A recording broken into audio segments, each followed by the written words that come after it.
start with the screamer valve removed.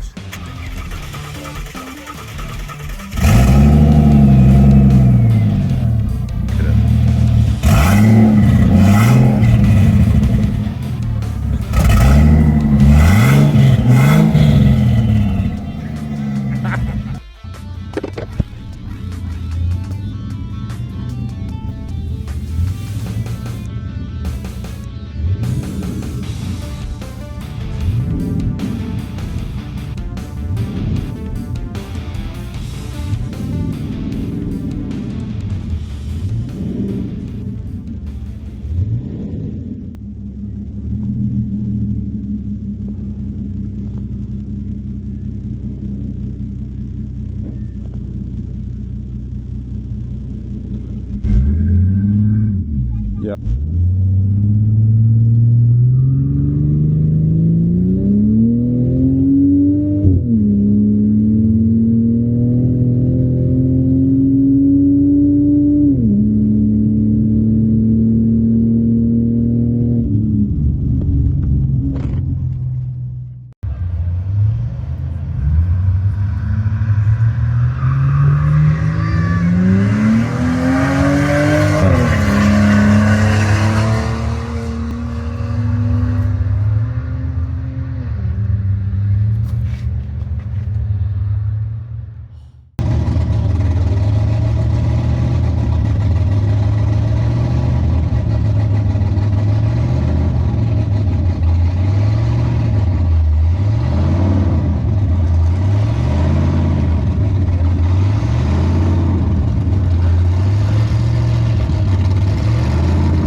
Alright, so first ever pass for me and the car down a drag strip. Just stalled it up with the brake and the handbrake, and yeah, that's what we got. So yeah, we'll have to do some work, try and get some more boost into it.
Work of art, the welding is.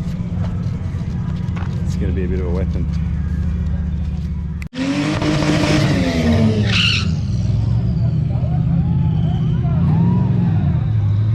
How the tranny work? Poor BTR. Yeah. I'm sure it's a pickup art job too. All the poor BTRs today. Yeah. Now poor BTR. Because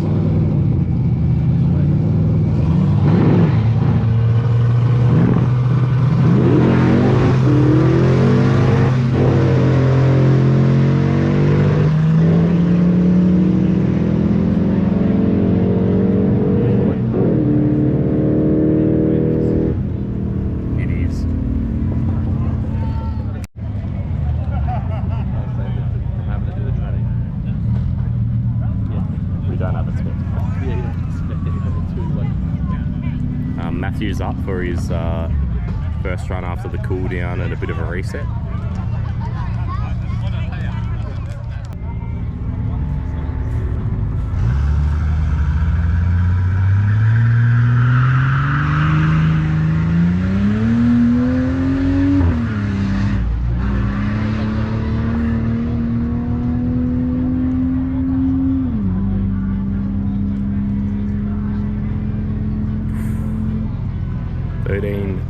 .805 at 102.27. It needs.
.1372. Yeah, it's Layla.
Alright, so the sun's setting, Heathcote Park Raceway, and we're not on track, so I'll show you why.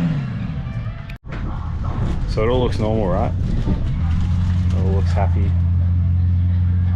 but literally as I pulled in, little chime noise came on and a light came up on the dash, and that was the oil pressure. So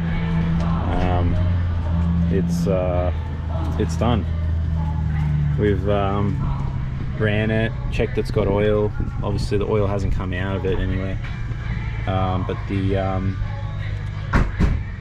turbo oil line, we pulled that off, put it in a little container, and no oil's coming out. So I think it's safe to say that oil pump gears or a bearing have went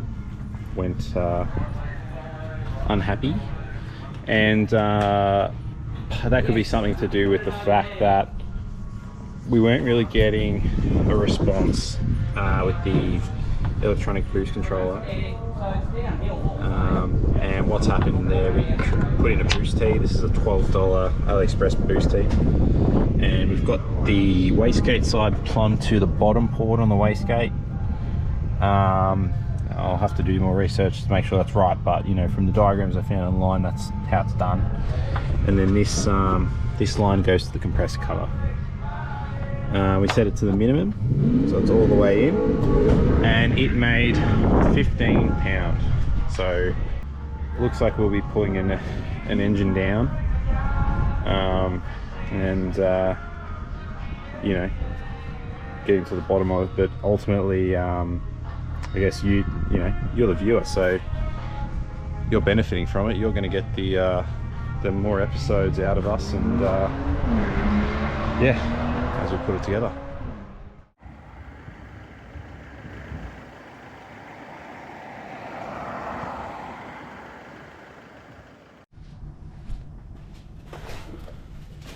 Alright, so just taking the oil feed line off, and the adapter that goes into the block didn't look blocked, anything like that, so we'll turn the key now. We'll see if anything comes out, but I'm sort of thinking that yeah, something worse has happened than just a blocked gallery or feed line, or yeah, bad oil switch. So we'll find out now. Dad, give it a kick. Yep.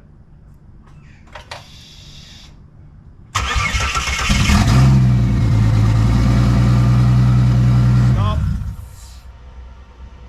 Nothing. Like nothing.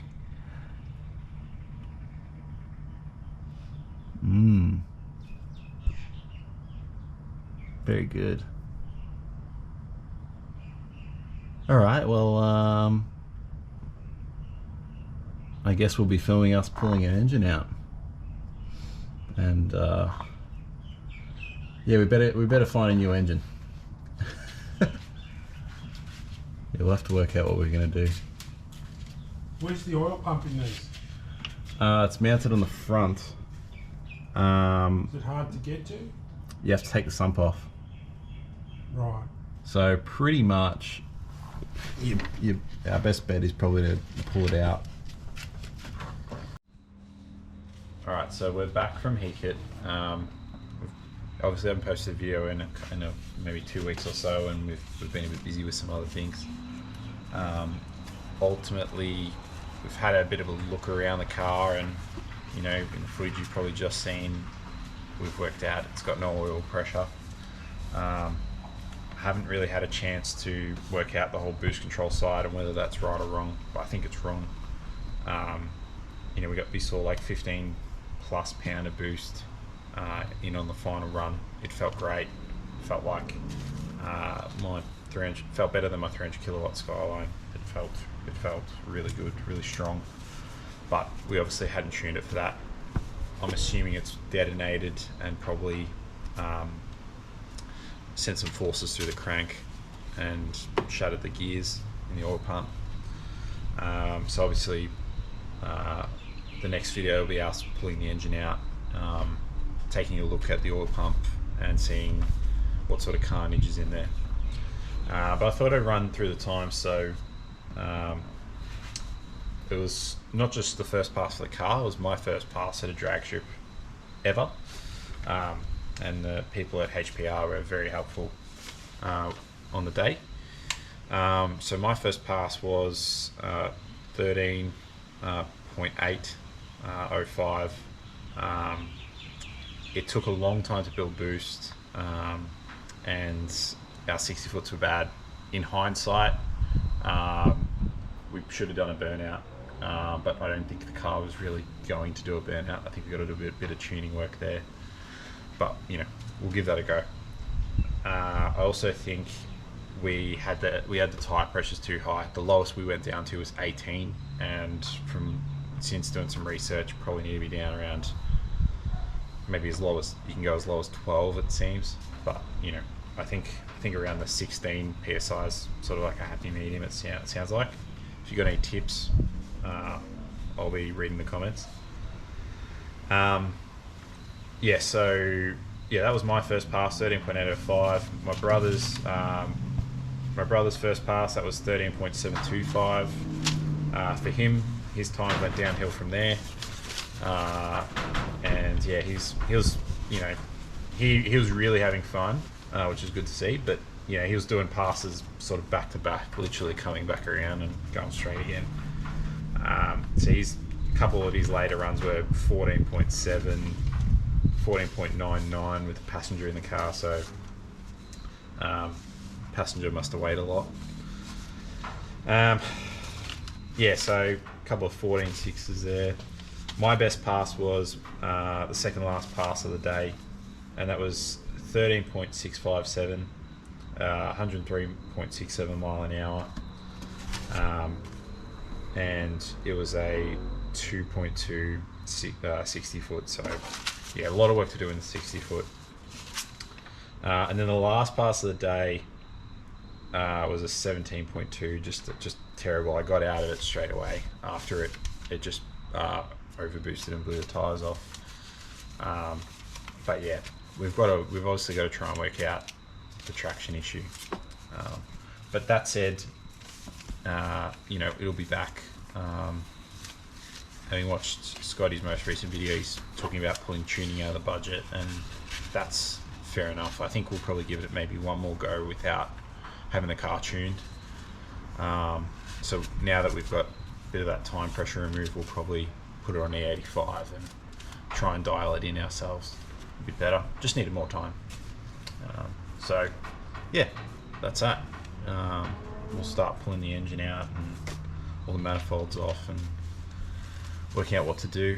We'll have to work out a couple options for engines and things like that, and see how we go. So yeah, really it comes down to whether or not this is hurt inside or not. From looking at the filter, there is a bit of metal in it.